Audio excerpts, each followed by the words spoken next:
வணக்கம். நீங்களும் உங்கள் அன்பு குடும்பமும் எல்லா வளமும் பெற்று வாழ்க வளமுடன். நான் சத்யதேவ் ரோஷன் பேசுகிறேன். இன்றைக்கி கடவுளை பற்றி நம்ம டீட்டெயிலாக பார்க்க போகிறோம். கடவுள் இருக்காரா இல்லையா, எங்கே இருக்கார், கடவுள் கூட நம்ம எப்படி தொடர்பு கொள்வது, கடவுளை கும்பிடலைன்னா கடவுள் நம்மளை தண்டிப்பாரா, சொர்க்கம் நரகம், இந்த மாதிரி நிறைய விஷயங்களை நம்ம டீட்டெயிலாக பார்க்க போகிறோம். நம்ம கடவுளை பற்றி முழுமையாக தெரிஞ்சுக்கணுன்னா சில அடிப்படை விஷயங்களை நம்ம தெரிஞ்சுக்கணும். கடவுள் தான் எல்லாத்துக்கும் மூலப்பொருள். ஒவ்வொரு உயிரும் இயங்கிறதுக்கும் உயிர் வாழ்கிறதுக்கும் தேவையான சக்திகளை அன்லிமிட்டடாக கொடுத்துட்டு இருக்கக்கூடிய ஒரு எனர்ஜி சக்தி தான் கடவுள்.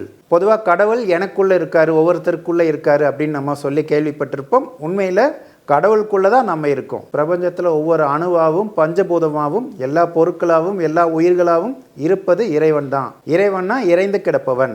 ஒரு சப்தத்தை நம்ம கேட்கணும்னா காதை பயன்படுத்தி சப்தங்களை கேட்குறோம். அதே மாதிரி சுவையை தெரிஞ்சுக்கணுன்னா நாக்கை பயன்படுத்தி சுவையை நம்ம உணர்கிறோம். அதே மாதிரி தான் கடவுளை உணர்றதுக்கும் தெரிஞ்சுக்கிறதுக்கும் ஒரு சென்ஸ் இருக்குது.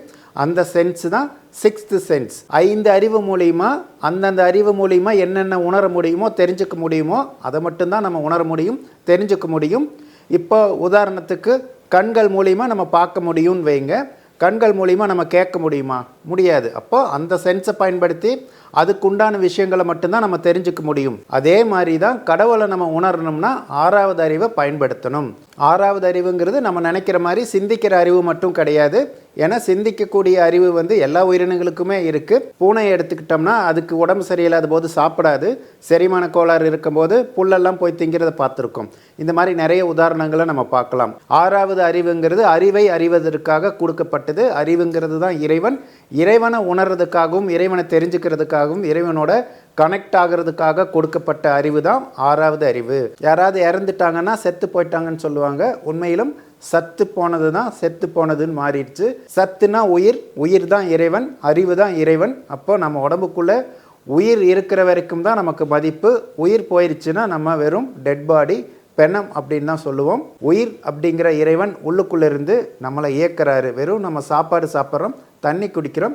எப்படி நம்ம உடம்புக்குள்ளே அத்தனை உறுப்புகளும் அத்தனை இயக்கங்களும் நடக்குது. நம்ம போய் உள்ளுக்குள்ளே ஏதாவது செய்கிறோமா? சாப்பாட்டை உடம்பாக மாற்றுறது யார்? நம்ம உடம்புக்குள்ளே இருக்கக்கூடிய உயிர் தான். அந்த உயிரை பற்றி நம்ம தெரிஞ்சுக்கணும். நம்ம உடம்புக்குள்ளே இறைவன் இருக்கும்போது அதை உயிர் ஜீவன் அப்படின்னு சொல்கிறோம்.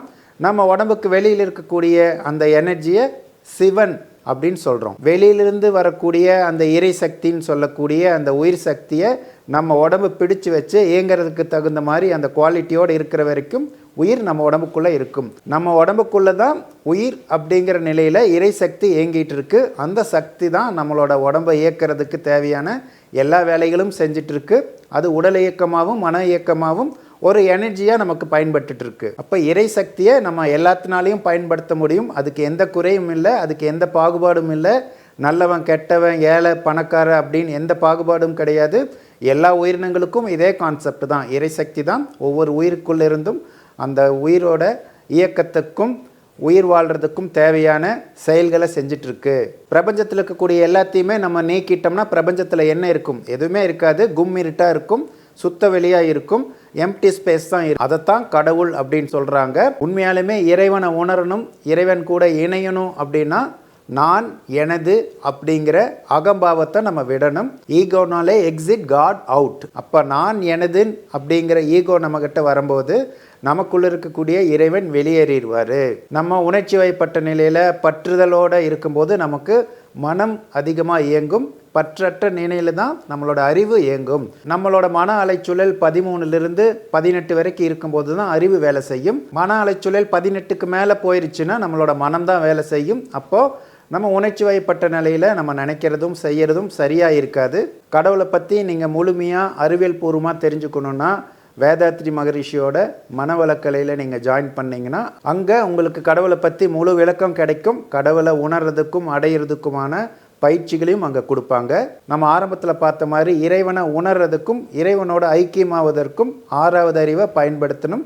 6வது அறிவுங்கிறது அறிவை அறிவது.